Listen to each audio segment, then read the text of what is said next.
Hello, this video is about you, your interests, your passions and your games, specifically the games that formed who you are as a gamer. See, one of the most interesting things about doing a channel like this is we found out so much more about our community, about the games where we cross over and those where we don't.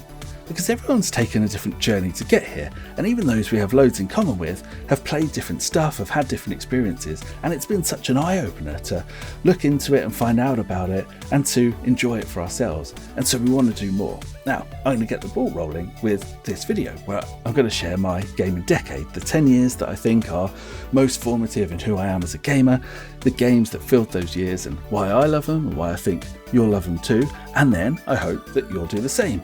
In the comments, in the socials, in the street, hunt us down, hide in a bush, come up to us with an envelope, hopefully full of cash, maybe some cookies, but also the games that you love.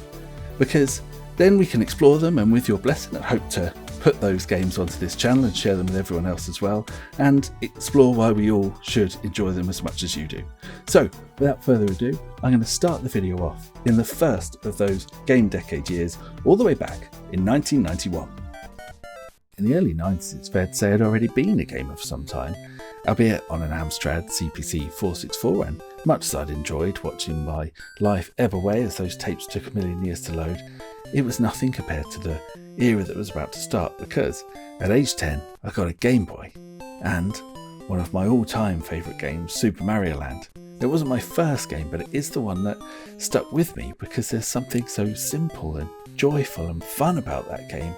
It's just basic platforming, but it's so crisply done.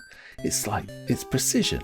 It's easy precision. It's a kind of satisfying gimme where the developers have just made it hard enough just for you to feel you've achieved something with each one you land. And it has its own style. It's even within the Game Boy Mario games it's different, and it was not really like the NES games, although I didn't know that at the time because I came to those later. So for me, this was Mario. And bearing in mind I was comparing it to the likes of Magic Land Dizzy on the Amstrad, it was quite something. It was fast and slick and gorgeous. I know the Game Boy is a limited two-tone hard to see screen, but to me, even now it's crisp and it's smooth and it just looks beautiful. And I guess you could say the Game Boy compared to the Amstrad was pixelated, but it wasn't blocky like the things I was used to, and for me that just looked beautiful. But the thing that's really stuck with me the most on this game, on this Mario, is the music. Because this was the glory days of chiptune ingenuity and composers perfecting the melody and the bass line to make magic happen. That first tune on Birabuto Kingdom is iconic, but it's that World 2, the Muda Kingdom, that gets me. It's got a hook it's uplifting and it's wistful. It's of lands far away and love postponed, and it just takes me right back to sitting in the car, way to school, 10 years old, a journey that took, if I remember rightly, 25 minutes, and completing that game, getting in that passenger seat, starting the game as we left. By the time we got to the door, finished. And the tune that I hear every time I think that memory is that second one. It is a beautiful, beautiful tune. Now, Mario was a close winner for 1991 because it wasn't my first game on the Game Boy. My packing game with Tetris. And undoubtedly Tetris is huge too, for me as it is, I'm sure, for so many of you and for all the gamers, and I still play it today. And again, that music, that sort of echoes through decades of my gaming memory. But much as I loved it, it's kind of a side note because I never really followed it up. It's a unique game, and it was unique for me because it really spawned a love for anything else. It's got its own place, but that's it. So 1991 belongs to Super Mario Land. Sadly, by 1992, the Game Boy had been smashed to bits in a desk-based bumbag incident that's still too painful to talk about, so please don't ask me about it or mention it in the comments incessantly over and over again. But the good news is, it opened the way for Sega, and a year that brought me 8-bit Sonic and Game Gear Shinobi and the jaw-dropping Sonic 2. Because, perhaps sensing the emotional scars of the Game Boy incident, my folks got me a Game Gear and a beautiful import copy of Sonic 1.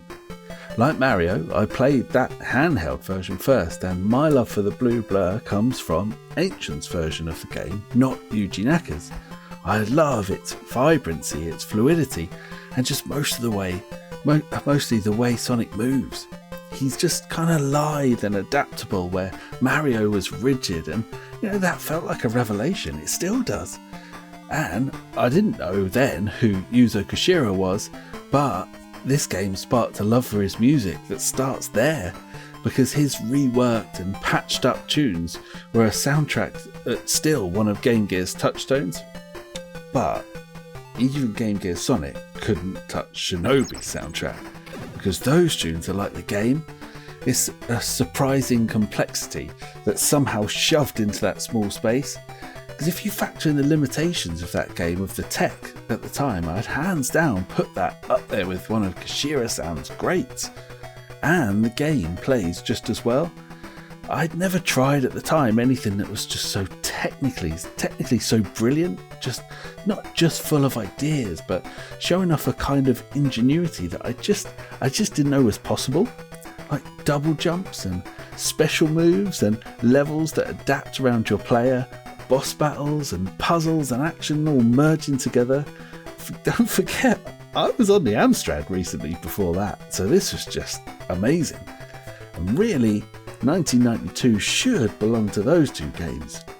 At least until November, maybe it did, because even though it only sneaks in at the end of the year, Sonic 2 was a titan. I still vividly remember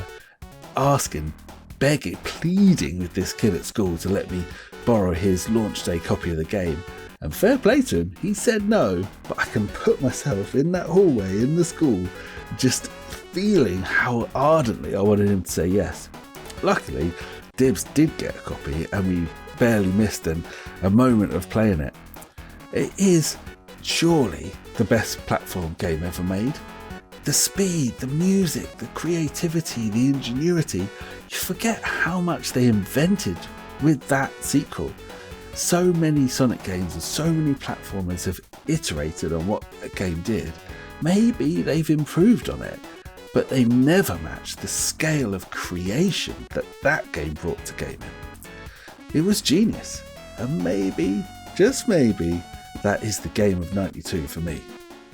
Now, really, Sonic 2 was still huge into 1993, and so it has a big part to play that year as well. But in a sign of Mega Drive's unparalleled prowess at the time, it wasn't top dog for long, not in our household, because even as that year began, we had Streets of Rage 2.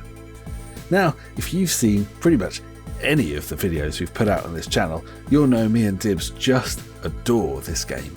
And there won't be many of you that really need it explained, so I'll just tell you a little bit of how it impacted us. First off, I guess this is where I finally clocked Yuzo Koshiro, because you just couldn't miss him. He was just there in such a huge epoch-defining soundtrack, and it was really from here that we put Yuzo on a pedestal. And that's where he stayed ever since. And I guess, along with him, Sega as a whole, because if I'd fallen in love with some of their games the year before, this is where I fell in love with the company, with their ideas, with their company, their style, their ethos, everything they stood for kinda fell into place for me this year. This group of games was varied, but they all excelled in whatever they tried. Fluidity or ideas or soundtrack, or with Streets of Rage 2, all of it. And that just seemed like that's what Sega were. These are games that tap into what make you tick, and you gotta say back then, as I was working out what good looked like, these are games that defined what made me tick. I think as a result, I'm still waiting for a game that reaches me more than Streets of Rage 2. It's just everything. And of course I've set myself up there, because 1994 brought a game that's worthy of all that hyperbole and more.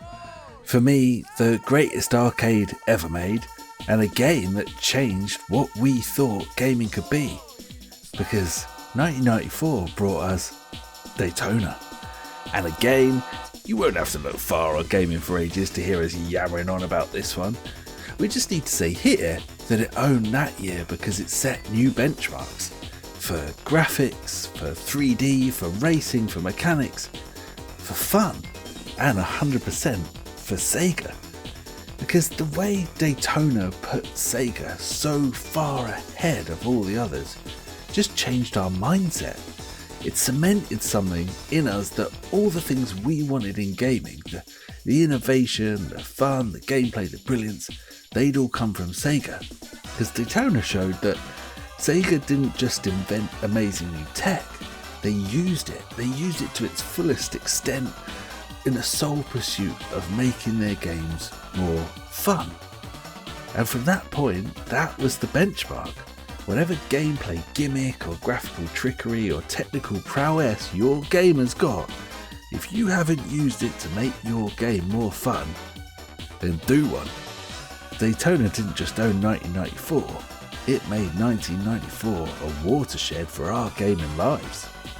You know, as much as 1994's game was obvious, 1995's might seem a bit of a curveball because it's Doom, a game we've rarely spoken about on the channel, to be honest, and one we don't really think about all that often either.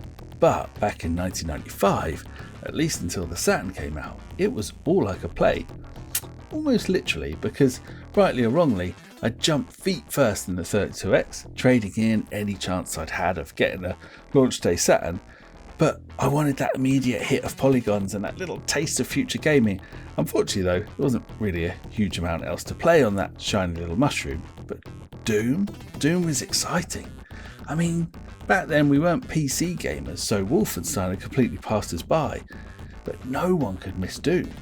Even in its tiny little letterbox on the 32X with levels missing and enemies missing and architecture missing and loads missing, to be honest, it was still an amazing feeling to be in a real fully formed world where it felt like real horrors were around the corners and behind doors. It was just compelling.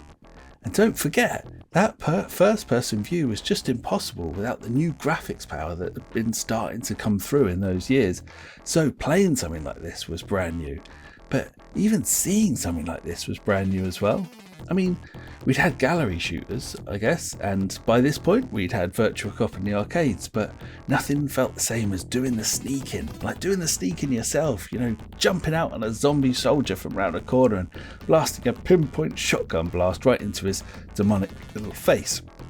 100% I've had a love for first-person shooters based off Doom on the 32X, so like Quake and Duke Nukem and Modern Warfare and Halo and even Fortnite, bringing us right up to date. They've all made their way into my personal catalogue based off a love for that game on that 32X.